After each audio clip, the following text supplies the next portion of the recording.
defining moment, the heavy lifting. Always remember and build AFREXIMBANK and other African multilaterals. There would have been no AFREXIMBANK had Dr. Babakar Ndiaye then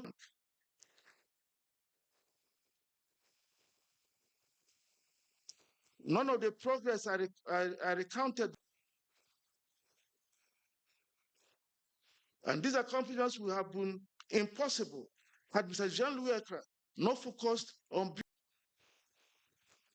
I was given a path well paved by those great men, African heroes. And tomorrow, the shareholders will vote to appoint my successor, the candidate they are recommending to share the new president when elected, and give even bigger support than I was given, because the challenges are going to be even bigger.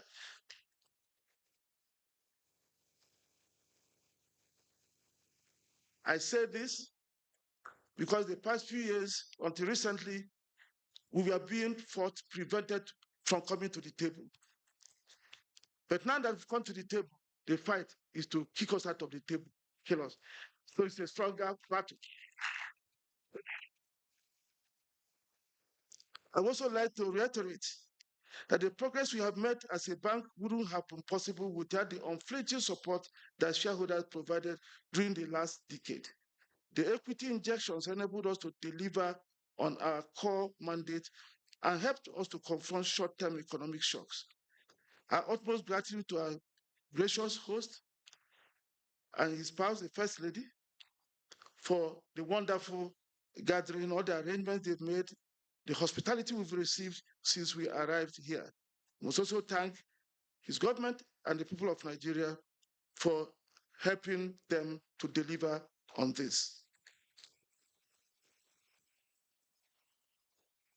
I would also like to extend our sincere gratitude to the government of the Arab Republic of Egypt, as the host of the bank's headquarters, as well as to His Excellency President Abdel Fattah al-Sisi, for their very unflinching support, always being the first to pay for equity whenever we call.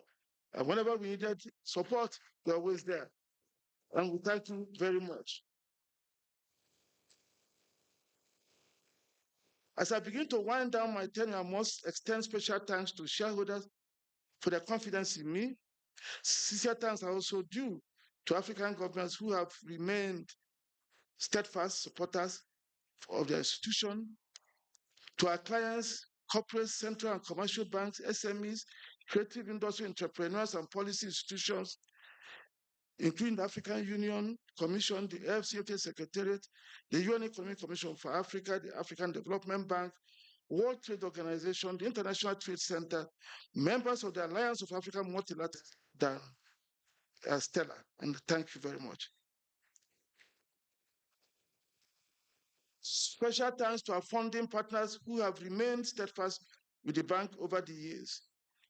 And these include all the export credit agencies, development finance institutions, as well as international commercial banks, as well as local commercial banks with whom we have worked very, very closely and ensured this.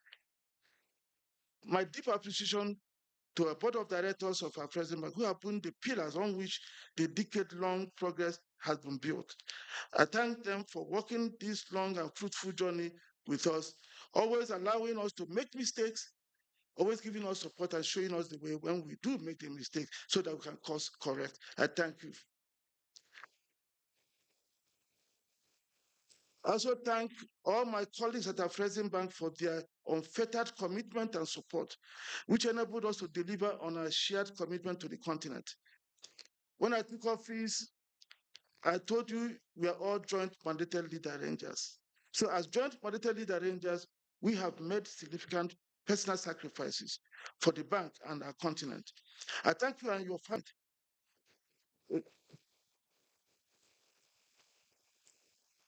Again, I urge you to remain resolute. We must not rest until dignity of all Africans is restored. As work demands strained our relationships. Being there always when I needed their support, notwithstanding that after getting that support, I'll disappear because of want of the demands of the responsibilities I took on as president. My brothers and sisters, as well as my in-laws, deserve many thanks for their support, understanding, and guidance. I'm proud that my three daughters, or two of them, are here. But the three of them accommodated my absences with grace. My wife, my rock of Gibraltar, was the tree.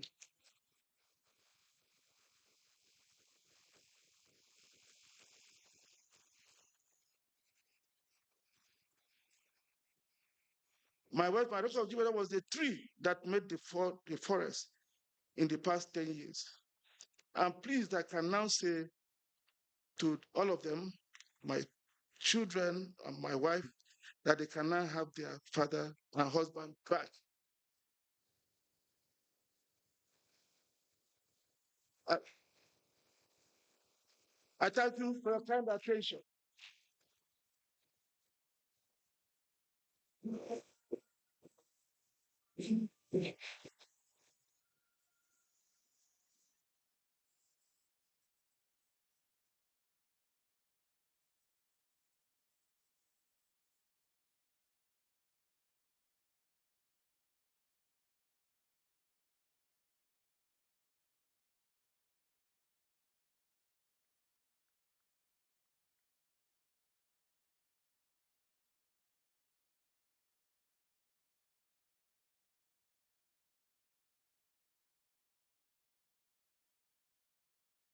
President Orama, what more can I say? Now, as I said before, this was the longest protocol list in the history of my career. And there are so many people that came from very, very far away across oceans to honor you, or they sent representatives if they couldn't. So I'm going to read a few out here, representatives of their respective presidents. We have Dr. Mudavadi, who's the Kenyan Prime Cabinet Secretary representing President William Ruto. We have representing President Paul Kagame of Rwanda, His Excellency Mago Yusuf Murangwa, who's the Minister of Finance and Economic Planning in Rwanda. We have the Deputy Minister Paul Tasong, Deputy Minister of Economy and Economic Planning, representing his president, the President of Cameroon. Mrs. Milagrosa Obono is representing the President of Equatorial Guinea. She's the Minister of State Assets and Public Investment. And representing his president from Chad is Tahir Hamid Nugulin, Senior Minister of Finance. We have also with us, I see my brother, His Excellency Abubakar Bukola Saraki, the former Senate President and two times Governor of Kwara State, is right there. And now I just want to, that sort of rounds it up, but I wanted to sort of save the best for last, because I have also been very much kind of peripheral to watching your journey, but also the journey of the African Continental Free Trade Area. And I can tell you, around about 2015, not everybody believed it. What's that saying they have? Success has many fathers and failure is an orphan. Well, back in the day, when it was still called CFTA, didn't have an A on it, there was one particular leader that if you look north, you will see his country, Your Excellency, President Tinubu, right above Nigeria. This man saw this thing. He grabbed his fellow presidents. He said, listen, this is the future. And he rallied probably more tirelessly, more than any other head of state. I would say that, yes, more than any other head of state. So I want to give and recognize, I want to ask him to stand, and I want you to recognize the champion of the AFCFTA, former president of Niger, Mamadou Issoufou.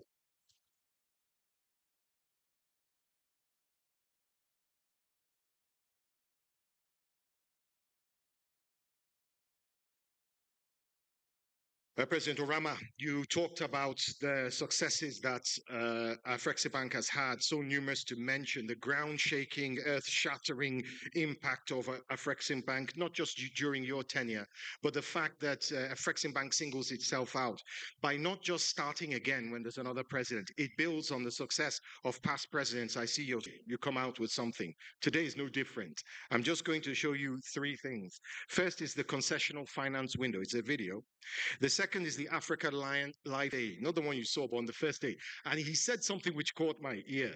He said, why should the Nigerian naira have to go and ask permission from the US dollar in order to speak to his brother, the Kenyan shilling?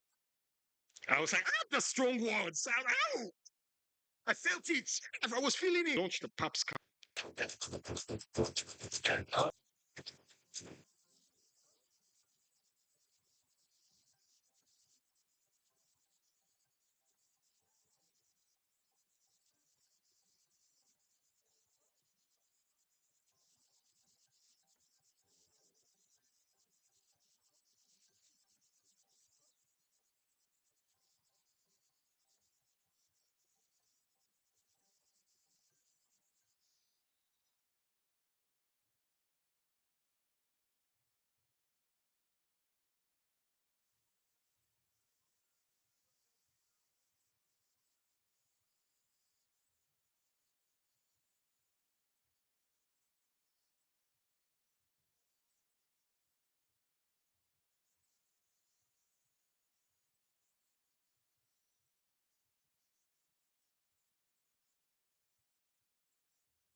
When payments from Africa are processed through international card schemes, they travel halfway around the world, adding cost, exposing sensitive data, and undermining Africa's. But Africa has a solution to safeguard its financial sovereignty and stability. Introducing PAPS Card, the Pan-African Card Scheme, your passport to payments. Developed and operated in local banks and nations, and lowers the cost of trade. PAPS supporting payment, sovereignty, interoperability, and greater financial inclusion, and is globally accepted via strategic partnerships, including the Discover Network. Empowering Africa with Africa-made payment solutions. Welcome to PAPS Card. Gentlemen, behind every ambition, every plan for transformation lies a landscape of numbers, trends, and Dr. Yemi Kale. We know we're not just in for data, we're in for clarity, insight, and deep de l'institution, tout en portant une vision forte de la souveraineté économique africaine. Merci d'accueillir, mesdames et messieurs, chaleureusement Dr. Yemi Kale. Please welcome Dr. Yemi Kale, ladies and gentlemen.